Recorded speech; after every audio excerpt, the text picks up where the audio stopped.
Değerli dostlar, belə bizim Azərbaycan muğamında başlıq olaraq bir cümlə var. Deyir, nə deyim, nə yazım, hardan başlayım?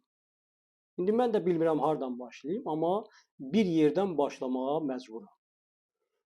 Hal-hazırda kadrları mən sizə təqdim eləyirəm və gedir, görürsünüz kadrlar gedir və mən özüm də burada kompüter vasitəsilə baxıram, izləyirəm.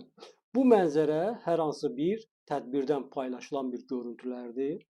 Və kadrlardan da göründüyü kimi, deməli, arxa fonda şəhidlərin foto şəkilləri çarx formasında insanlara nümayiş etdirilir, tamaşaçılara nümayiş etdirilir. Səhnədə isə Nəfəs xanım kimi tanıdığımız bir müğənni də ya oxuyur, ya da rəqs edir. Amma mənim deməli, düşüncəmə görə mən görürəm ki, bu xanım sadəcə orada rəqs eləyir, çünki musiqi tam olaraq fonoqramadan ibarətdir. Sadəcə bir davul səsi bizim deməli başımıza düşür. Bizi narahat eləyir. Bizim dəyərlərimiz nədir bəs? Dəyərli dostlar, bizim dəyərlərimiz onu deyir ki, şəhid adı gələndə ayağa qalxırıq və onları bir dəqiqəlik sükutla yad edirik, fərq eləmir. İstəyir tədbirlər olsun, istəyir hər hansı bir məclislər olsun. Biz ayağa qalxırıq və bir dəqiqəlik sükutla yad edirik və ondan sonra başlayırıq tədbirin və yaxud da ki, məclislərin keçirilməsinə. Tədbirlərdə, məclislərdə ilk olaraq öncə şəhidlər yad edilir, rəhmət deyilir və sonra isə başlayırıq.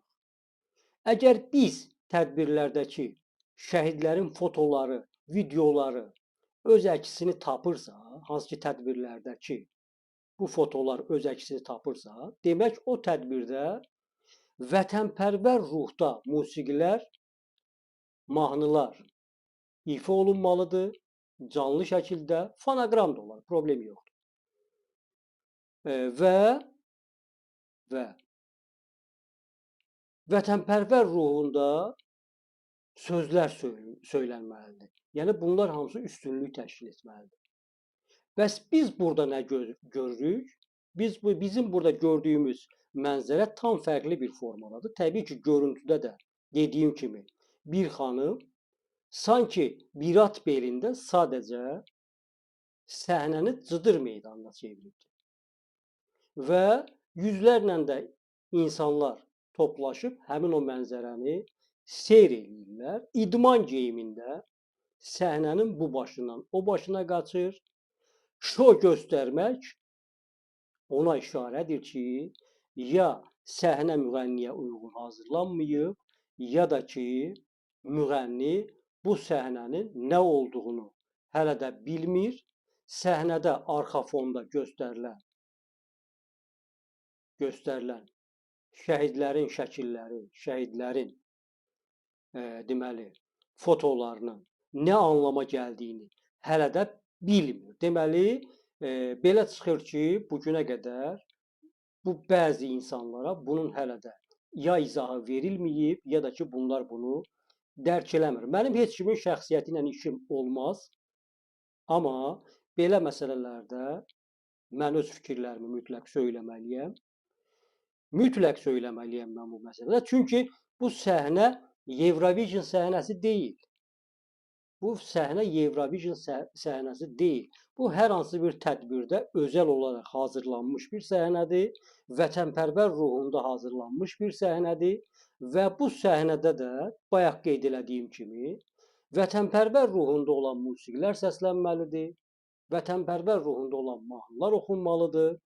Geyim qaydaları yerində olmalıdır. Səhnə duruşu yerində olmalıdır. Amma çox təəssüflər olsun ki, biz bunu görə bilmirik. Amma mənim heç kimin, yenə bayaq qeyd edelim, şəxsiyyəti ilə işim olmaz. Amma dəyərlərimizə zidd olan hərəkətləri gördüyüm zaman, təbii ki, mən bu kimi məsələlərə öz fikirlərimi bildirəcəm və dilə gətirəcəm. İradlarımı da bildirəcəm. Və bir şey də qeyd edirəm ki, nə qədər ki, bizlər belə halları görüb, əl çalıb alqışlayırıqsa, inanın ki, bunun davamı gələcək. Bundan da betəri olacaq və xatırlayırsınızsa, sosial şəbəkələrdə bir şəhid anasının deməli, şəhid oğlu bir kişi tərəfindən təhqir olunduğu üçün o da top atəşinə tutuldu. Düzdür, o çıxış yolu deyil idi, amma bir ananın hələ o insanın demək olar ki, mən belə deyim, o insan hələ də özündə deyil. O insan hələ də bir ana olaraq evladını unuda bilmir. Təbii ki, biz heç birimiz unutmuruq şəhidlərimizi. Amma demək istədiyim odur ki, biz bir cəmiyyət olaraq o ananı qınadıqsa, bəs niyə bu gün bax bu xanımın səhnədə göstərdiyi bu hərəkətləri qınamırıq, ona sadəcə əl çalırıq, alqışlayırıq və o da bayaq qeyd elədiyim kimi səhnəni bir cıdır meydanına döndərib. Elə bir sanki Azərbaycan səhnəsi deyil, Eurovision səhnəsidir. İstədiyi kimi hərəkətlər eləyir. Əynində də bir qırmızı paltar var. Ya bunu geyir, ya bunu çıxart.